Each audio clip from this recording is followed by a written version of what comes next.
Hi hello மக்களே, நம்ம இன்றைக்கி எதை பற்றி பார்க்க போகிறோம் அப்படின்னா சிந்துவெளி நாகரிகத்தோட கடைசி பகுதியை பார்க்க போகிறோம். இதுக்கு முன்னாடி சிந்துவெளி நாகரிகத்தில் என்னெல்லாம் பார்த்தோம் அப்படிங்கிறத ஒரு டைம் ரிவைஸ் பண்ணிக்கலாமா? அதாவது ஃபஸ்ட்டு உலகின் தொன்மையான நாகரிகங்கள் என்னென்ன அப்படின்னா மெசபடோமியா நாகரிகம், எகிப்து நாகரிகம், சிந்துவெளி நாகரிகம், சீன நாகரிகம். இந்த 4 நாகரிகங்களையுமே நதிக்கரை நாகரிகம் அப்படின்னு சொல்கிறாங்க. ஹரப்பா ஒரு புடையுண்ட நகரம் அப்படின்னு சொல்கிறாங்க. சார்லஸ் மேசன் இவர் ஒரு ஆங்கிலேயர், கிழக்கிந்திய கம்பெனியில் பணிபுரிந்த படைவீரரும் ஒரு ஆராய்ச்சியாளரும் ஆவார். நெக்ஸ்ட்டு அந்த பாலடைந்த செங்கற்கோட்டை உயரமான சுவர்களுடனும் கோபுரங்களுடனும் ஒரு மலை மீது கட்டப்பட்டுள்ளது அப்படிங்கிற கூற்று கூறினது யார் அப்படின்னா இந்த சார்லஸ். ஹரப்பா நாகரிகம் நகர நாகரிகம் அப்படின்னும் மொகஞ்சதாரோவை விடவே இது பழமையானதாகவும் சொல்கிறாங்க.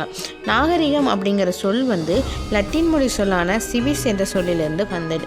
அதோட பொருள் என்ன அப்படின்னா நகரம். வெண்கல காலம் அப்படிங்கிறது மக்கள் வெண்கலத்தான பொருட்களை பயன்படுத்திய காலத்தை தான் வெண்கல காலம் அப்படின்னு சொல்கிறாங்க. நெக்ஸ்ட்டு இந்திய தொல்லியல் துறை archaeological survey of India 1861 Alexander Cunningham இதை நிறுவியிருக்காரு. இவர் ஒரு நில அளவையாளர். இதோட தலைமையகம் எங்கே இருக்குது அப்படின்னா புதுடெல்லியில் இருக்குது. நெக்ஸ்ட்டு இந்திய இலைகளில் கண்டுபிடிக்கப்பட்ட ஹரப்பா நாகரிகங்கள் இடங்களை பற்றி பார்த்தோம். கால வரையறைகள் பார்த்தோம். நெக்ஸ்ட்டு சிந்துவெளி நாகரிகத்தோட சிறப்பம்சம் அப்படிங்கிறது என்னென்னா திட்டமிட்ட நகர அமைப்பு. அது 2 பகுதிகளாக இருக்குது. மேல் நகர அமைப்பு, கீழ் நகர அமைப்பு அப்படின்னு 2 பகுதிகளாக இருக்குது. சிந்துவெளி நாகரிகத்தின் முன்னோடி யார் அப்படின்னா மெஹர்ஹர் அப்படிங்கிறது சொல்கிறாங்க. இது புதிய கற்கால மக்கள் வாழ்ந்த இடமாகவும் சொல்லப்படுகிறது. நெக்ஸ்ட்டு கட்டிடங்கள் கட்டுவதற்கு ஏன் சுட்ட செங்கற்களை பயன்படுத்துகிறாங்க அப்படின்னா அது வலுவானவையாக இருக்கும், கணிதமானவை, நினைத்து நிற்கக்கூடியவை. அதே மாதிரி நெருப்பை தாங்குபவை, நீரில் எளிதில் கரைவதில்லை. சிந்துவெளி காலத்தில் அரண்மனைகளோ வழிபாட்டு தலங்களோ இருந்ததா எந்த ஒரு சான்றுகளும் இல்லை அப்படின்னு சொல்கிறாங்க. அதுக்கப்புறமா பெருங்குளம் அப்படிங்கிறது எது அப்படின்னா மொஹஞ்சதாரோ காலத்தில் செவ்வக வடிவத்தில் அமைந்த நீர்த்தேக்க அமைப்பதாய் பெருங்குளம் அப்படின்னு சொல்கிறாங்க. இது நகரின் நடுவில் அமைஞ்சிருக்கிறதா சொல்கிறாங்க. நீர்க்கசையாத கட்டுமானத்துக்கான மிக பழமையான சான்றாகவும் இந்த பெருங்குளத்தை சொல்கிறாங்க. அதுக்கப்புறமா தானிய களஞ்சியம் ஹரப்பா.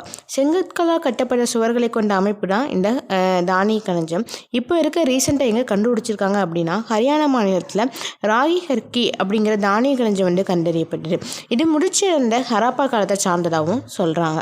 மொகஞ்சதாரோவில் உள்ள மிகப்பெரிய பொது கட்டடம் எது அப்படின்னா கூட்ட அரங்கு. சிந்துவெளி முத்திரைகள் தற்கால ஈராக், குவைத், சிரியா பகுதிகளை குறிக்கிறதாகவும் சொல்கிறாங்க. அதுக்கப்புறமா கப்பல் கட்டும் தளம் லோட்டல். இது குஜராத்தில் உள்ள சபர்மதி ஆற்றின் ஒரு துணை ஆற்றின் கரையில் இருக்கிறதாகவும் சொல்கிறாங்க. கண்டுபிடிக்கப்பட்டு பயன்படுத்தி உலோகம் எதுனா செம்பு. அதுக்கப்புறமா உடை பருத்தியிலான உடைகளையும் கம்பளி ஆடுகளையும் சிந்துவெளி மக்கள் பயன்படுத்தியிருக்காங்க. அணிகலன்கள் தங்கம், வெள்ளி, தந்தம், சங்கு, செம்பு, சுடுமண் மற்றும் விலையுயர்ந்த கற்கள் பயன்படுத்தி அணிகலன்கள் அழிஞ்சிருக்காங்க. சிந்துவெளி மக்களின் வழிபாட்டு தெய்வம் தாய் தெய்வமாக சொல்கிறாங்க. இப்போ நம்ம எதை பற்றி பார்க்க போகிறோம்னா அதை கண்டினியூடாக. அதாவது முதல் எழுத்து வடிவம் யாரால் உருவாக்கப்பட்டது அப்படின்னா சுமேரியர்களால் உருவாக்கப்பட்டது. மொஹஞ்சதாரோவில் உள்ள தொல்பொருள் ஆராய்ச்சி நடைபெறும் இடம் யாரால் தேர்ந்தெடுக்கப்பட்டது அப்படின்னா உலக பாரம்பரிய தலமான யுனெஸ்கோ அமைப்பால் தேர்ந்தெடுக்கப்பட்டது. சிந்துவெளி நாகரிக உண்மைகள். மிக பழமையான நாகரிகங்களில் ஒன்று தான் இந்த சிந்துவெளி நாகரிகம். பழமையான 4 நாகரிகங்களிலும் பெரிய பரப்பளவு கொண்டது இந்த சிந்துவெளி நாகரிகம். உலகில் முதல் திட்டமிடப்பட்ட நகரங்களும் இந்த சிந்துவெளி நாகரிகம் தான். கதிரியக்க கார்பன் வயது கணிப்பு முறையை பற்றி பார்க்கலாம். கதிரியக்க கார்பன் வயது கணிப்பு முறை தொல்லியல் ஆய்வாளர்களான தரப்படுத்தப்பட்ட முறை தான் இந்த கதிரியக்க கார்பன் வயது கணிப்பு முறை. இது கார்பனின் கதிரியக்க ஐசோட்டோப் கார்பன் 14 பயன்படுத்தி பொருளின் வயதை அறிய முடியும். இதை கதிரியக்க கார்பன் முறை இல்லைனா கார்பன் 14 முறை எனவும் அழைக்கப்படுகிறது. நாகரிகம் வளரக்கு எது முக்கிய பங்கு வகிச்சது அப்படின்னா ஆற்றங்கரையத்தான் சொல்கிறாங்க. உலகின் முதலில் கட்டப்பட்ட பொதுக்குளம் எது அப்படின்னா மொஹஞ்சதாரோவில் உள்ள பொதுக்குளம் தான். நாகரிகத்தின் பரப்பளவு பற்றி பார்க்கலாம். மேற்கில் பலுசிஸ்தானின் மக்ரான் கடற்கரை வரையும், கிழக்கில் காகர் ஹாக்ரா நதி பள்ளத்தாக்கு வரையும், வடகிழக்கில் ஆப்கானிஸ்தான் வரையும், தெற்கில் மகாராஷ்டிரா வரையும் பரவியிருக்கு. உலகம் அந்நாளில் அதாவது கிசா பிரமிடு கிறிஸ்து பிறப்பிற்கு முன் பொது ஆண்டிற்கு முன் 2500 குஃபு குஃபு மன்னன் என்பவரால் சுண்ணாம்பு கல்லால் கட்டப்பட்டது. உஜ் ஜி ஹராட் மெசபடோமியா அதாவது சுமேரிய காலத்தில் ஒரு நம்மு என்ற அரசனால் சின் என்ற சண்டியர் கலவிற்கு கட்டப்பட்டது. அபு சிம்மல் எகிப்து அரசன் 2ஆம் ராமமெசில் என்பவரால் இரட்டை கோயில்கள் உள்ள இடம்தான் இந்த அபு சிம்மல். சிந்துவெளி நாகரிகம் உலோக காலத்தை சார்ந்ததாகவும் சொல்கிறாங்க. முதலில் பருத்தி செடியை வளர்த்தவர்கள் இந்த சிந்துவெளி மக்கள் தான். இதோட இந்த லெசன் முடியுது.